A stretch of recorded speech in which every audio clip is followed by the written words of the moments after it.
ग्लानिर्भवति भारत अभ्युत्थानम् अधर्मस्य तदात्मानं सृजाम्यहम् परित्राणाय साधूनां विनाशाय च दुष्कृतां धर्म संस्थापनार्थाय संभवामि युगे युगे।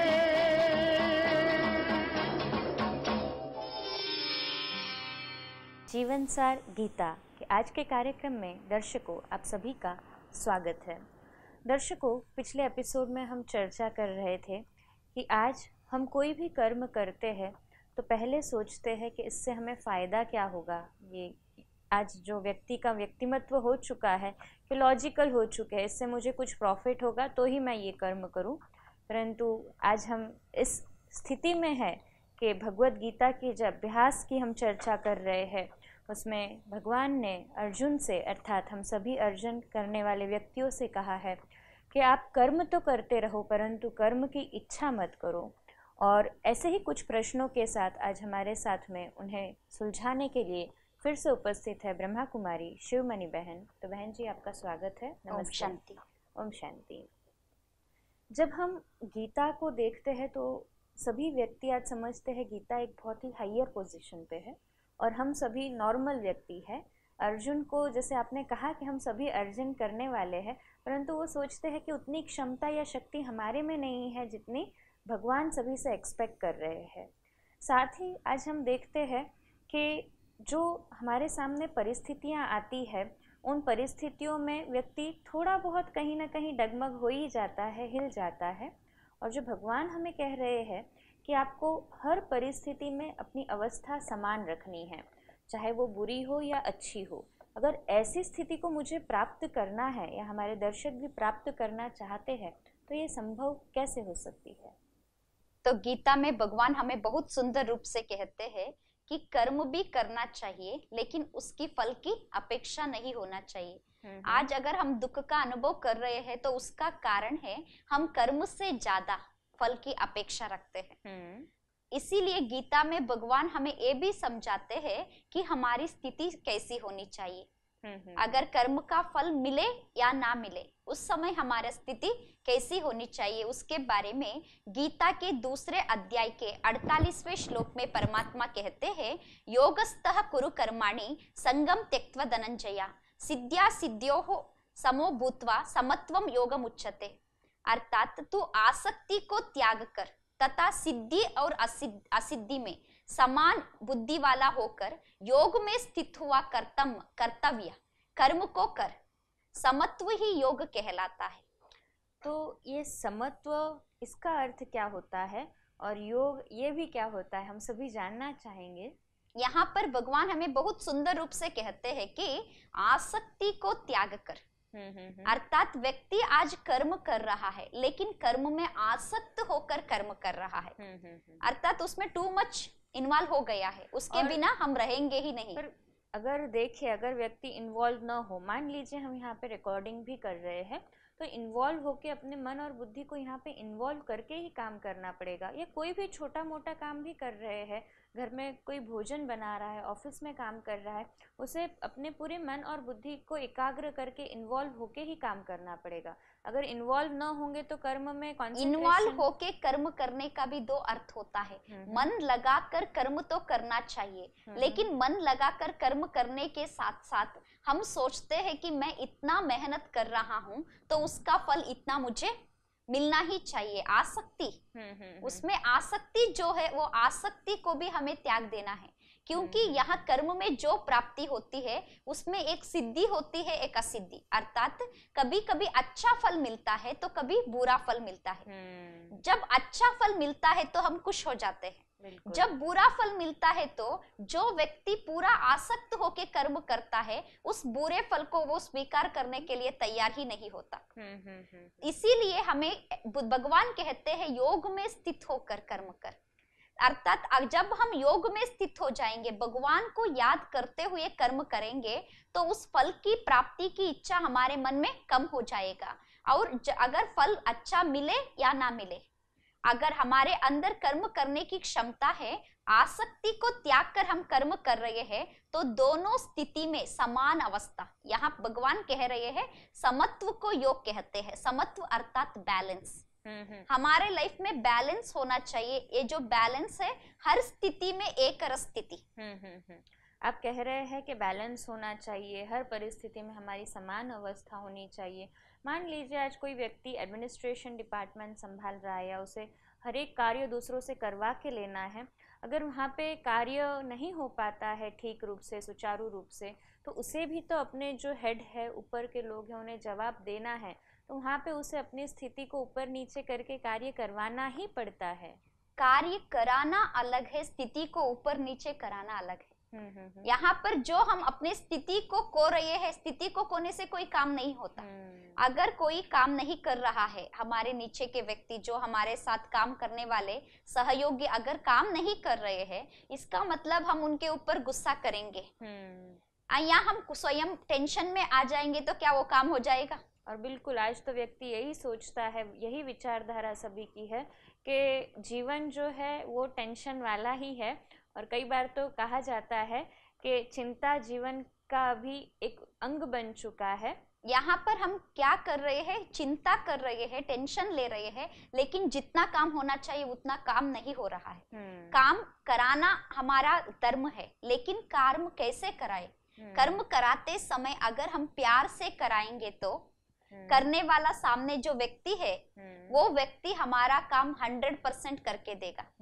प्यार में एक ऐसी शक्ति है, प्यार से हम किसी को भी मना सकते हैं, उस व्यक्ति से कितना भी काम करा सकते हैं। अगर थोड़ा बहुत भी हम गुस्सा करेंगे तो जो काम करना चाहिए वो बिल्कुल नहीं करेगा।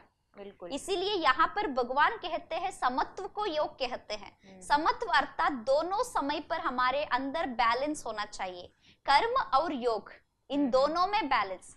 कर्म भी करते रहे, साथ साथ भगवान को भी याद करते रहे। सिर्फ कर्म करने में हम बिजी हो जाएंगे तो हमें जरूर टेंशन होगा, हमारी स्थिति अप एंड डाउन जरूर होगी, क्योंकि कर्म कर रहे हैं, जो फल की एक्सपेक्टेशन हम रख रहे हैं, अगर वो फल नहीं मिलता, समय पर काम नहीं होता है, तो जरूर टेंशन होता है। बिल्कुल, हमने जाना कि कर्म करना है, परंतु उसमें फल की उम्मीद नहीं रखनी है, समान भाव से कर्म करना है। और जैसे आपने बताया, चलो हम कर्म भी कर रहे हैं और भगवान की याद भी उसमें रखने के लिए आप कह रहे हैं, परंतु कई बार ऐसा होता है कि व्यक्ति चाहते तो है, और हमारे दर्शक भी जरूर ऐसे प्रयास करना चाहेंगे, अपने प्रैक्टिकल जीवन में लाना चाहेंगे, पर इसके लिए हमें क्या अभ्यास करना पड़ेगा, या इसके लिए कौन सा ऐसा हमारे अंदर हम परिवर्तन करें, या कौन सी ऐसी चीज को धारण करें जिससे ये प्रयास हमारा सफल हो सके? यहाँ पर हमें भगवान कर्म योग सिखा रहे हैं। कर्म योग अर्थात हाथों से कर्म करते समय भी हम बहुत से चीजों को याद करते कर्म करते हैं, या हम कर्म कर रहे हैं दूसरे व्यक्ति को याद करते कर्म कर रहे हैं। अगर व्यक्ति किस किस को याद करते कर्म कर रहा है, अगर एक माँ अपने बेटे की याद में भी काम कर रही है, तो वो जो बेटे की याद कर रही है, तो बेटे की याद से क्या उसको खुशी मिलती है, शांति मिलती है? जब भी हम किसी व्यक्ति को भी याद करेंगे, अपने प्रियजन को भी याद करेंगे, तो हमें वही बातें याद आएगी, उसने कब हमारा बात नहीं माना, उसने किस बात में हमें दुख दिया, किस बात से हम उनसे असंतुष्ट है, वही बातें याद आएगी। तो कर्म करते समय भी हमारा मन अशांत ही होगा। अर्थात जो कर्म कर रहे हैं उसमें भी पूरा कंसंट्रेशन हम नहीं लगा सकते, एकाग्र होकर कर्म नहीं कर सकते, क्योंकि हमारा मन दूसरे व्यक्ति की चिंता में भटक रहा है। अगर दूसरे व्यक्ति को याद करने के बजाय वही कर्म करते समय हम भगवान को याद करने का प्रयास करेंगे, तो भगवान वो शक्ति देगा। हम अकेले जो काम कर रहे हैं उसमें उस सर्वशक्तिवान परमात्मा की शक्ति मिल जाएगी, तो हम जो कर्म कर रहे हैं उससे कई अधिक गुना ज्यादा फल हमें मिल जाएगा। फल की अपेक्षा नहीं रखना है, लेकिन भगवान को याद करके कर्म करना चाहिए, इसलिए कि भगवान कर्म करने का शक्ति देगा। अगर दूसरे की याद में करेंगे तो मन अशांत होगा, तो जो कर्म कर रहे हैं उसमें भी हम सफल नहीं हो सकते। आज व्यक्ति सुबह सुबह उठता है तो सोचता है आज पूरा दिन मुझे ये करना चाहिए, इतना काम खत्म करना ही है, ऐसे सोच के उठता है।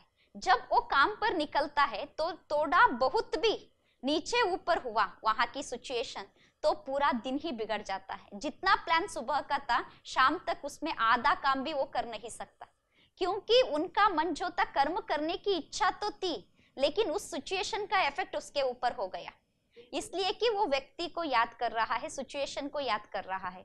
अगर जैसे सुबह सुबह हमने प्लान किया था इतना काम करना है, उस कर्म के साथ साथ अगर भगवान की याद होती तो भगवान की शक्ति साथ में काम करने के कारण जितना हम चाहते थे इतना कंप्लीट करना है उससे भी कई गुना ज्यादा उस समय हम काम कर सकते हैं। और उसके साथ ये भी होगा कि अगर भगवान को याद करेंगे तो अगर उसमें हम असफल भी होंगे तो हमें दुख नहीं होगा। इसीलिए यहाँ पर भगवान कहते हैं आसक्ति को त्याग कर सिद्धि और असिद्धि दोनों को समान समझकर कर्म कर। लेकिन आज क्या होते हैं, व्यक्ति थोड़ा बहुत बिजनेस में भी लॉस हो जाएगा तो उसका मूड ही अपसेट हो जाता है, वो पेशेंट बन जाता है, वो बार बार सोचता है मैंने इतना लगाया था बिजनेस में पूरा चला गया, जीवन भर वो बेड पर सोया ही रहेगा, रोता ही रहेगा, चिंता करता ही रहेगा, क्योंकि वो बार बार यही सोच रहा है मेरा मेहनत बेकार गया। इसलिए कि लोग उसको वो जो स्वीकार नहीं करना चाहते, जो उनके जीवन में हानि हो रही है उस हानि के लिए लोग तैयार नहीं है, सिर्फ चाहते हैं फायदा हो। लेकिन जीवन अर्थात दोनों ही मिलता है। अभी हमें भगवान ये भी स्पष्ट कर चुके हैं कि हानि है तो लाभ भी है, जय है तो पराजय भी है, सुख है तो दुख भी है, तो उन सभी में हमारी स्थिति समान होना चाहिए। तो समान स्थिति रखने के लिए भगवान की याद बहुत जरूरी है, क्योंकि भगवान की याद में वो शक्तियां हमें मिलती है, जो शांति जो सुख हम यहाँ काम करके वस्तु से प्राप्त करना चाहते हैं। अगर वस्तु से जो चीज मिल रही है वो तो क्षणिक है, जो प्राप्ति मिल रही है वो क्षणिक है। अगर भगवान के साथ योग रहेगा तो भगवान के साथ योग होने के कारण वहां पर हमें इतना प्राप्ति होती है। अगर यहाँ पर थोड़ा नीचे ऊपर भी होगा तो हमारी स्थिति बिल्कुल समान रहेगी। आप तो कह रहे हैं बहन जी के हम कार्य करते हुए भी भगवान की स्मृति रखें, पर आज वस्तु स्थिति या प्रैक्टिकल लाइफ में देखें तो बातें ऐसी हो रही है कि आज व्यक्तियों के पास कर्म इतने ज्यादा है करने के लिए कि कई बार हम देखते हैं किसी के घर जाते हैं तो व्यक्ति कर तो पूजा अर्चना रहा है, उसके हाथ में माला होती है या कोई बुक होती है वो पढ़ रहा होता है या माला में जप कर रहा होता है, परंतु वो बोलते रहता है साथ में दूसरों को कि आज आपका ये काम बाकी है, ये कर देना, ये चीज कर दो, वो चीज कर दो। माना आप कह रहे हैं कर्म करते करते भगवान को याद करना। आज हम देख रहे हैं कि भगवान को याद करते करते लोग कर्म कर रहे हैं। अगर बैठकर या भगवान को याद करने का प्रयास कर रहे हैं तो उस समय भी हमारा कंसंट्रेशन सिर्फ भगवान पर होना चाहिए। लेकिन अगर भगवान के आगे बैठकर भी हम दूसरे काम के ऊपर कंसंट्रेशन दे रहे हैं तो वहां भी फल की प्राप्ति नहीं होगी। इसीलिए भगवान हमें ये भी नहीं कहते हैं कि बैठे रहो, बैठकर ही मुझे याद करो, ये नहीं सिखाते हैं। गीता में भगवान पहले ये शब्द ही बोलते हैं कर्म योग। एक जगह बैठ जाएंगे तो दूसरे काम याद आएगा, जब दूसरा काम याद आएगा तो यहाँ बैठने के बाद भी मन वहां भटकेगा। अगर हम कर्म कर रहे हैं साथ में भगवान को याद करने का प्रयास करेंगे तो एक तरफ हमारा कर्म भी हो रहा है, दूसरी तरफ हमारा समय भी सफल हो रहा है। हमें यहाँ पे आप ये कहना चाहते हैं कि हम हमारा प्राधान्य अपने कर्मों की ओर ज्यादा दें, हम ये देखें कि जहाँ पे मेरी जो जवाबदारियां हैं, रिस्पॉन्सिबिलिटीज है, उन जिम्मेदारियों को मैं कर्म को पूर्ण रूप से करूं और साथ में भगवान को याद करूं। पर क्या जो हम कर्म कर रहे हैं उस समय यदि भगवान को याद कर रहे हैं और तो हमारे कर्म में कहीं कमी तो नहीं आ जाएगी? अगर हम दूसरे व्यक्ति को याद करते कर्म करेंगे तो जरूर कर्म में कमी आएगी। ऐसा आज तक कोई व्यक्ति नहीं है जो कर्म कर रहा है तो उसका पूरा कंसंट्रेशन कर्म के ऊपर है, हो ही नहीं सकता। जैसे कि एक माँ खाना पका रही है तो क्या पूरा कंसंट्रेशन खाने के ऊपर होता है? आज हम जो भी काम कर रहे हैं, खाना पकाने वाले हो या खाना खा रहे हैं या मार्केट जा रहे हैं, कोई भी काम कर रहे हैं तो बुद्धि उसी चीज में तो बिजी नहीं होती। जब हमारा काम करते समय भी दूसरे विचार में बुद्धि भाग रही है, तो उस बुद्धि को, उस मन को अगर हम भगवान के ऊपर एकाग्र करेंगे तो वो कर्म में जो शक्ति मिलनी चाहिए वो शक्ति मिल जाती है। तो उस कर्म के द्वारा हमारे अंदर एक समत्व अर्थात बैलेंस आ जाता है। बैलेंस हमें जीवन में बहुत जरूरी है, क्योंकि हमारे जीवन में जब इम्बैलेंस हो जाती है तो हम ज्यादा दुखी होते हैं, ज्यादा अशांत हो जाते हैं। इसीलिए भगवान कहते हैं दोनों समय पर, लाभ और हानि, सिद्धि और असिद्धि, दोनों समय पर तुम्हारी स्थिति एक रस हो, समान हो, तब समत्व को ही योग कहते हैं। अगर हम सच्चे मन से योग कर रहे हैं तो हमारे अंदर समान भाव होना चाहिए। कोई कहते हैं मैं तो पूरा दिन काम करते समय भगवान को याद कर रहा हूँ, भगवान की याद के बिना मैं कोई काम नहीं करता हूँ, बोलते हैं। अगर थोड़ी बातों में हमारी बुद्धि अप एंड डाउन हो रही है, छोटी काम करते समय थोड़ा भी काम बिगड़ गया और हमारी स्थिति नीचे ऊपर हो रही है, इसका मतलब हम योग नहीं कर रहे हैं। मॉडल को लेकर काम करना चाहता है तो भी वो मॉडल सामने हो, लेकिन उस मॉडल को भी शक्ति किसने दिया? आज दुनिया में जितने भी लोग जो भी काम कर रहे हैं, काम करने की जो भी क्षमता उसमें है, वो क्षमता किसने दिया? तो इसलिए भगवान को सर्वशक्तिवान कहते हैं। अगर हम किसी व्यक्ति को हमारे आगे उसको मॉडल बनाएंगे तो उसमें जितनी शक्ति है उतना ही हम प्राप्त कर सकते हैं। अगर व्यक्ति को हमारे आगे आधार बनाने के बजाय हम भगवान को आधार बनाएंगे तो भगवान जो है वो सर्वशक्तिवान है, उसमें जितनी शक्ति है वो सब शक्ति हमारे कर्म में मिल जाएगी, तो हमारा कर्म जरूर बहुत श्रेष्ठ कर्म कहलाएगा। तो यहाँ पर भगवान हमें बहुत सुंदर रूप से कहते हैं कि हमारी स्थिति समत्व योग वाला होना चाहिए, अर्थात बैलेंस होना चाहिए हमारे जीवन में। इसके लिए भगवान कहते हैं योगस्थः कुरु कर्माणि संगम त्यक्त्वा धनंजया, अर्थात तू आसक्ति को त्याग कर तथा सिद्धि और असिद्धि को समान समझकर, समान बुद्धि वाला होकर, योग में स्थित होकर तू कर्म कर, तब उस योग को समत्व योग कहलाता है। तो हमें भगवान यहाँ पर समत्व योग सिखला रहे हैं, हर स्थिति में हमारा स्थिति समान हो।